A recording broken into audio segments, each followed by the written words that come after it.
نظام أردوغان الفاشي كان يركز دائما على حلب لأنها بالنسبة له الأمل الأخير لمشروعه الإخوانجي بعد أن فشل في سوريا وبعد أن فضحت حقيقته المجرمة والمتطرفة في العالم. وحلب ستكون هي المقبرة التي ستدفن فيها آمال وأحلام هذا السفاح بإذن الله.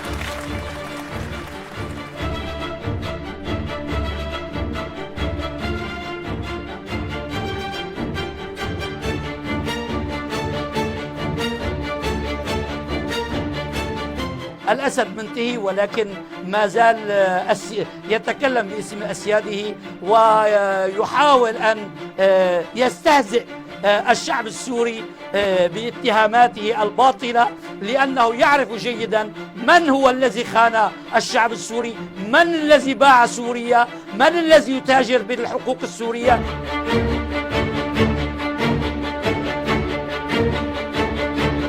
كل الذين أتوا إلى سوريا، كل قاذورات العالم ووساخة الكرة الأرضية دخلت عبر تركيا، وتركيا هي بوابة داعش، وتركيا هي أم داعش وأبو داعش.